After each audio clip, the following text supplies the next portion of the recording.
Abbott's version here of this. You know, I played for 17 years in Europe, and the last couple of years I played over here. The one Ryder Cup that I played in, which I helped the Europeans lose, was in 1991, and my enduring memory of that Ryder Cup has got nothing to do with the golf, and that, if you recall, it really captured the attention of the American golfing public. It was during Desert Storm, you know, the Gulf War. Corey Pavin and Steve Pick were in their Desert Storm hats, and there was tremendous sort of, well, it was the usual, what we see now. You know, we've got the US team, USA, USA, the crowd, you know, something imaginative like that. But then you've got the Europeans, ole, ole, oh, shut up. Pisses me off, that song. But the entire crowd was about 30,000 people trying to get around the 18th green at Keo Island. The tide stopped coming in to watch. Bernhard Langer and Hale Irwin, the last group, in the last match on Sunday, came down to the last putt on the last hole, and the silence was absolutely deafening. And I am stuck together with the rest of the European team in about 10 square feet, just off the edge of the green, watching Bernhard, who's got his, he's over this putt. And Bernhard, not the fastest player in the world, he'd take an hour and a half to watch 60 minutes. He's got the left arm like this. It's got nothing to do with this putt. The stroke was to stop it from doing that.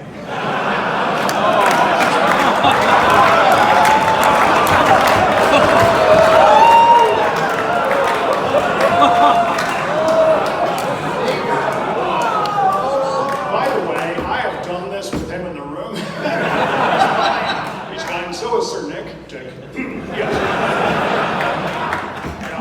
So there's a photographer, a guy called Lawrence Levy, who's a dear friend of mine, has since passed away, and he's got Bernhard all framed up in a 600mm lens on a monopod. Now it's getting to be lowish light, towards the end, towards dusk, hold on. So he's got to be really still. Now I am shaking like a pregnant nun. And I'm pushed up against him. I'm right up against him, and he says, he's looking at me with one eye that's not in the viewfinder, He says, man, he says, stop shaking. He says, I'm afraid I'm perfect here. I said, I can't. I'm nervous. He says, you're nervous? He says, it occurs to me that the last German under this kind of pressure shot himself in a bunker.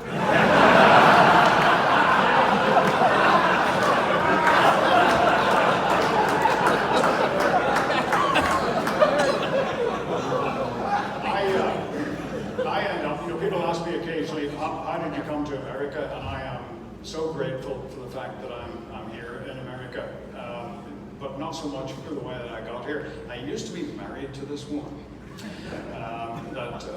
she was tremendously affectionate, but only on the weeks that I was away from home.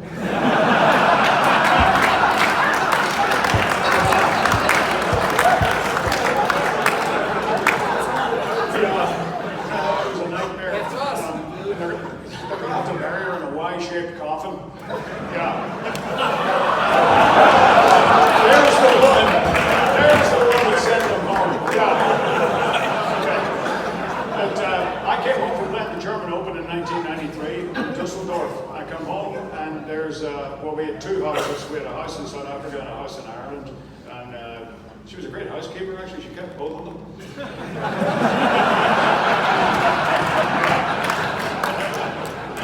There was a note on the kitchen table that said, moved to Dallas. And she moved to Dallas. And I'm not sure that she expected me to follow, but I did.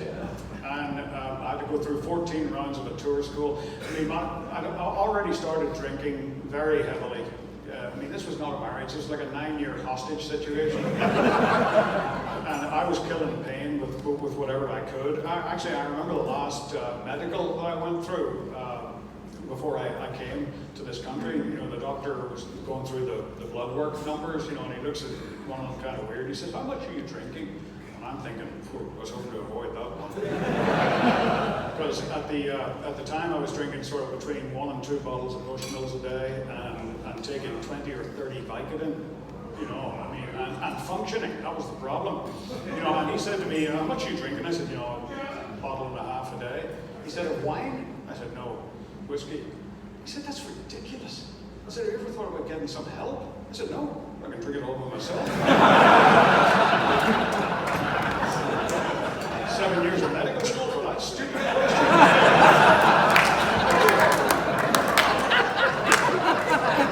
So I end up here kicking and screaming. I didn't need to be here at all, didn't want to be here. But, you know, and my game was already heading down the toilet. It went fully down there, and I got into prescription painkillers and pretty much every other drug that I could lay my hands on. I was at just an unbelievably low point. I had won a tournament in some communist country, I can't remember what the hell it was, and I'm qualified for the World Series of Golf in Firestone. And I'm standing at the bar. Anybody here been to Akron? Yeah, it's like going to Cleveland twice. I'm at the Hilton in Fairlawn, and I'm standing at the bar drinking vodka and Gatorade because I'm still an athlete at this point. And minding my own business. And all of a sudden, you know, I've shot 71 in the first round, which is like 9 behind Olafable, I think it was. And all of a sudden, the needle in my asshole detector goes into the red, like this, and I turn around, and there are 2 gentlemen walking across the bar towards me, and I knew they were coming for me, and one of them sticks his hand out and said, "We're from CBS," and I thought, shit, 60 minutes.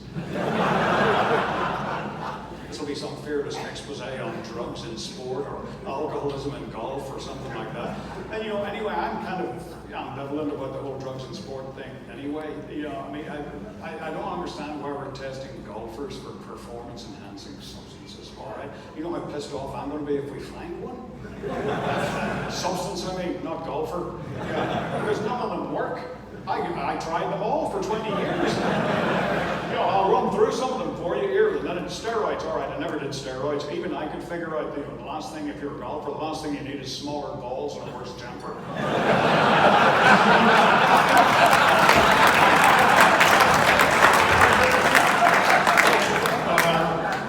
Human growth hormone, that's one of the favorites. People are supposed to be taking human growth hormone. That's going to help your golf. You can hit it farther into the woods. Amphetamines, I think that they should be compulsory. We need something that's going to speed the game up. You know, I'm not nervous enough on this 3.5 footer down the hill. You know, I need some Adderall, something like that's not going to work. My favorite is deer antlers. Deer antlers. Deer antlers help you play better golf, apparently. You know, I think they're afraid that like the second full moon in November, BJ Singh is going to start hitting button out. And then knocking every green in sight.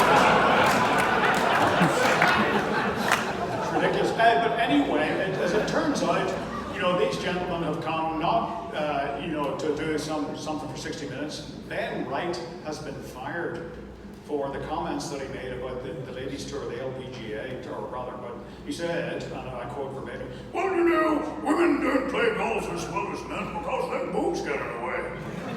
Now, I remember hearing that and thinking, fair enough.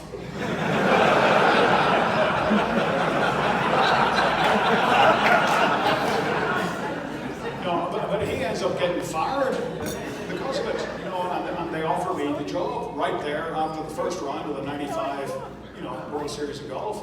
And I thought about it for a while, and I said, you know, I would love to do this, but I'm in the middle of a horrifying divorce at the minute, and you know, I think there's some golf left in me, you know, when I get out of this rut. And then they told me how much they were going to pay me. I said, would you like to buy a set of clubs?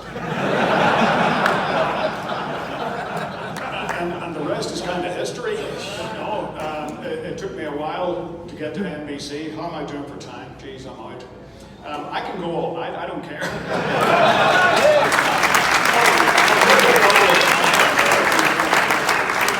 I'll tell you a couple of stories here. You know, it was the lowest point in my life to that date, and a couple of great things happened to me. One was I met my wife, who is from Mississippi. Her family thinks deliverance is a love story.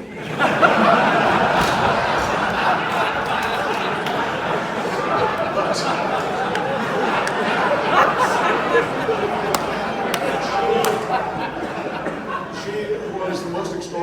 person I'd ever met in my life. I couldn't believe it. When she first met me, I was in the middle of this horrible divorce. I weighed about 148 pounds. I was broke. I had no place to play except Europe, because I'd slipped out of the top 125 here.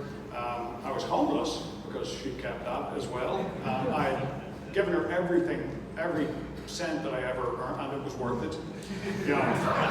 And I was a drug addict with an undiagnosed mental illness and an alcoholic. And she looked at me and thought, well, I can fix that. And 23 years later, she's still trying, and I love her more than I could ever explain to any of you here tonight.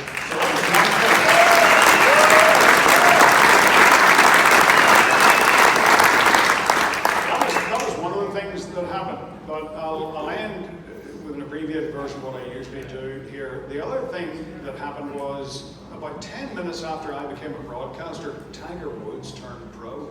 And you want to talk about a lucky break for me? I got assigned to his group pretty much every time he was on CBS Air. And I can't remember how many tournaments that I watched him win, or how many times I was with him on the golf course. But we would be walking along in the early days, and he did little skits with me, for the late night show and stuff like that. Before we beat the living daylights out of him, and turned him into the sort of pat answer kind of, not willing to take any risks or anything like that. That was all of our doing. We'd be walking along the fairway in the early days, and he'd pull his cap down so he couldn't lip read, and he'd say things like, Feherty, what? So what do you call a black guy flying an airplane? I don't know. The pilot, fucking racist.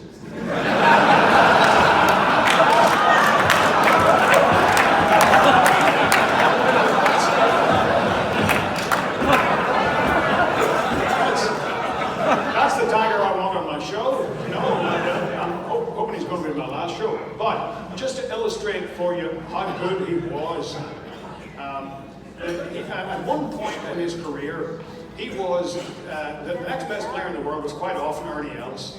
Ernie Els, Steve Lewison, Phil Mickelson, that kind of thing. But at one point, when Ernie Els was the second best player in the world, it was the same amount of world ranking points between Tiger Woods and Ernie Els as there was between Ernie Els and a guy ranked 1300th in the world.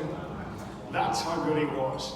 His win percentage was around 40% or something like that. And we would always show, whenever I was with CBS, we would show the wrong reaction. I campaigned for years, when Tiger would hit one of these extraordinary shots that would catch me out. Because it was my job to predict what's going to happen. That's what my job was when I was on the ground. Then they give me this guy. I got no idea what's going to happen, evidently. The best example of that was at Firestone again, and I can't remember what the year was, but he and Ernie are tied, and Ernie is the second best player in the world. Now, whenever Tiger hits an extraordinary shot, I would show Ernie Els's reaction, not Tiger's. That's not the relevant one. Tiger kind of expects that. So they're walking down the last hole at Firestone, they're tied, and Tiger has popped up a 3-wood, like 50 yards short left of where Ernie has hit his tee shot all the way down the middle. Now, I've known Ernie since he was like 8 years old, whatever. We're walking down, and doing kind of a drive-by past Tiger's ball. Steve Williams is there, and Ernie needs to look at it as well because they're tied. And I said, where is it, Stevie? Steve said, it's right there, mate. I'm pretty sure it isn't. Where is it? And it's the worst lie. If Donald Trump's hair was green, that's what it looks like.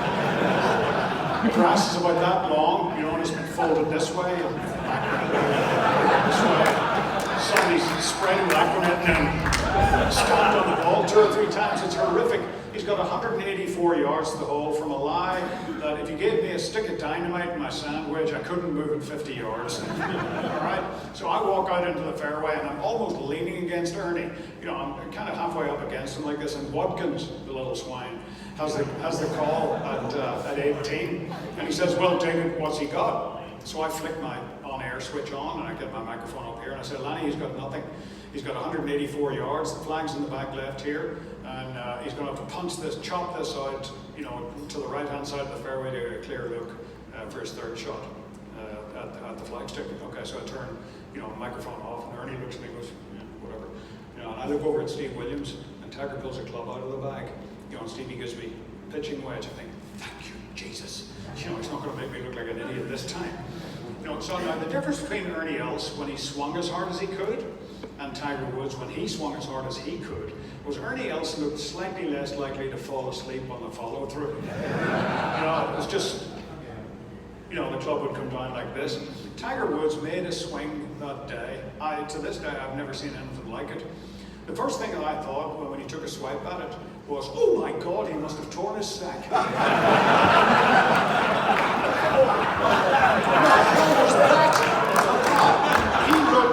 He looked like a Mexican yard sale on the follow through. You know, it's like